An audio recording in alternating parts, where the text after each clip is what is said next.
দেশ স্বাধীন করতে পেরেছি, কিন্তু আরেকটু বাকি রয়েছে। সেটা কি? সেটা হলো স্বৈরাচারের হাত থেকে আরেক স্বৈরাচারের হাতে যাবে, তখন দেশ স্বাধীন হলো কি করে? আমরা অন্য কোন স্বৈরাচারের হাতে এই দেশ দিতে চাই না। এই দেশ বহু জালেমদের মাধ্যমে, বহু বিজাবিলাইদের মাধ্যমে চলেছে, আমরা দেখেছি তাদের দুর্নীতি। এই মুহূর্তে আমরা এই দেশ শাসন দেখতে চাই উলামায়ে কেরাম।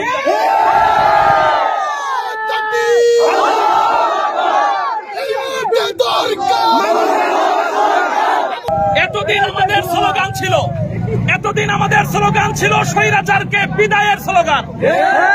এখন আমাদের স্লোগান থাকবে ভবিষ্যতে স্বৈরাচার না আসার স্লোগান।